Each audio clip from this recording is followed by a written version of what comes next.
Dewantara merupakan seorang aktivis penggerak kemerdekaan, komunis, politis, dan pelopor pendidikan sejak zaman kolonial. Beliau merupakan Bapak Menteri Pendidikan pertama di Indonesia. Pada tanggal 2 Mei diperingatilah Hari Pendidikan Nasional bertepat dengan tanggal lahir Bapak Ki Hajar Dewantara yang merupakan dedikasi atas perjuangan beliau. Tipologi pendidikan Ki Hajar Dewantara dibagi menjadi 3 semboyan, yaitu ing ngarsasung tulodo. Apabila kita berada di depan, kita mampu menjadi contoh atau teladan. Yang kedua, ing madya mangun karsa. Apabila kita berada di tengah, kita harus mampu memberi ide atau gagasan. Yang ketiga, tut huri handayani. Apabila kita berada di belakang, kita harus mampu memberi motivasi atau support serta dukungan kepada peserta didik.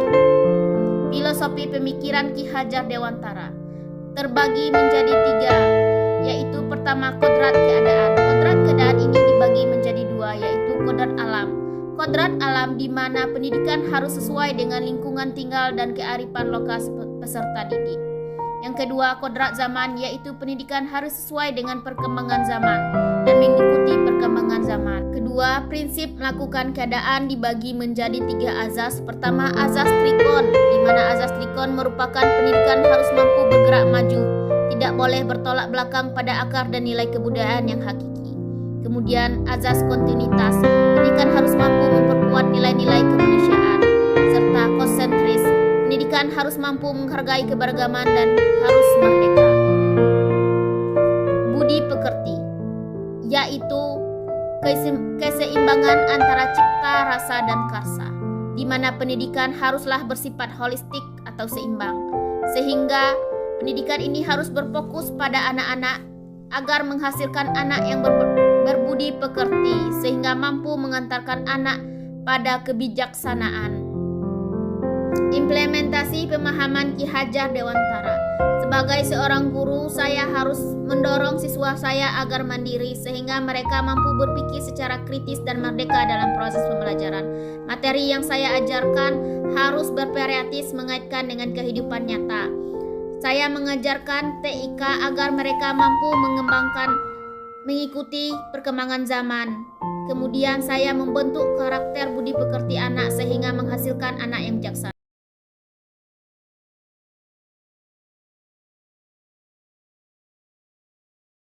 Yang Anda percaya tentang murid dan pembelajaran di kelas. Sebelum saya mempelajari modul 1.1 ini tentang pembelajaran Ki Hajar Dewantara, saya sering marah-marah ketika ada siswa saya yang sulit saya ajak kerjasama, atau saya belum menyadari sepenuhnya kodrat dari karakteristik anak. Yang kedua, saya percaya dengan memberi hukuman dan tugas bisa mengubah perilaku anak atau kebiasaan anak. Yang ketiga, saya berfokus pada kelas yang tenang dan damai. Pertanyaan kedua, apa yang berubah dari pemikiran dan perilaku Anda setelah pembelajaran modul ini? Setelah mempelajari modul ini tentang pemikiran Ki Hajar Dewantara, hal yang berubah dalam pemikiran dan perilaku saya yaitu saya lebih cermat dalam melihat karakteristik serta keunggulan anak. Kedua, menghargai setiap perbedaan dan karakteristik anak. 3, saya menyadari bahwa menghukum anak bukan satu-satunya solusi mengubah perilaku anak. 4, saya mengemas pembelajaran secara lebih menarik agar mampu memotivasi anak agar lebih aktif dalam proses pembelajaran. 5, saya memberikan kebebasan pada anak untuk menyelesaikan setiap tugas sesuai dengan kemampuan, imajinasi, pemahaman, dan kreativitas mereka masing-masing. Pertanyaan ketiga, apa yang dapat segera Anda terapkan lebih baik agar kelas Anda mencerminkan pemikiran Ki Hajar Dewantara? Agar kelas saya dapat mencerminkan pemikiran Ki Hajar Dewantara dan relate dengan kurikulum sekarang, yaitu kurikulum Merdeka Belajar. Yang pertama, saya menerapkan pembelajaran yang menuntun dan membimbing siswa. Yang kedua, pembelajaran sesuai dengan kodrat alam dan zamannya, bahwa pembelajaran itu sesuai dengan lingkungan sekitar dan perkembangan serta perubahan zaman. Bahwa pendidikan terus berubah dan terus berkembang mengikuti kemajuan dan perkembangan zaman, agar nantinya siswa dapat mengembangkan kompetensi mereka sesuai dengan minat dan bakatnya. Ketiga, menerapkan konsep Merdeka Belajar dalam mengintegrasikan pembelajaran mencapai profil Pancasila. Maksudnya di sini nantinya dalam pembelajaran saya, bagaimana saya dapat membimbing dan membentuk siswa saya agar mereka dapat berpikir secara kritis dan kreatif.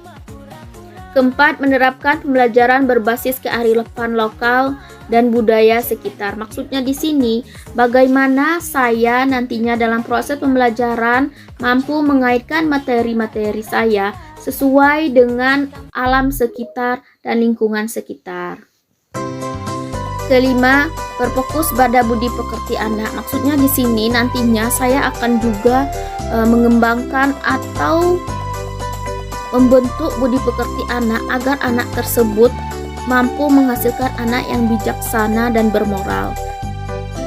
Keenam, mengintegrasikan media dan mode pembelajaran dalam proses pembelajaran secara kreatif. Maksudnya di sini saya nantinya akan mengembangkan berbagai macam model dan media-media pembelajaran untuk mensupport proses pembelajaran yang saya akan terapkan kepada peserta didik saya agar kelas saya itu menarik, sehingga mereka lebih semangat dan termotivasi untuk belajar. Misalnya membuat desain pembelajaran dari Canva agar menarik, kemudian menerapkan pembelajaran berbasis game seperti contohnya kuis, ice breaking, dan lain-lain.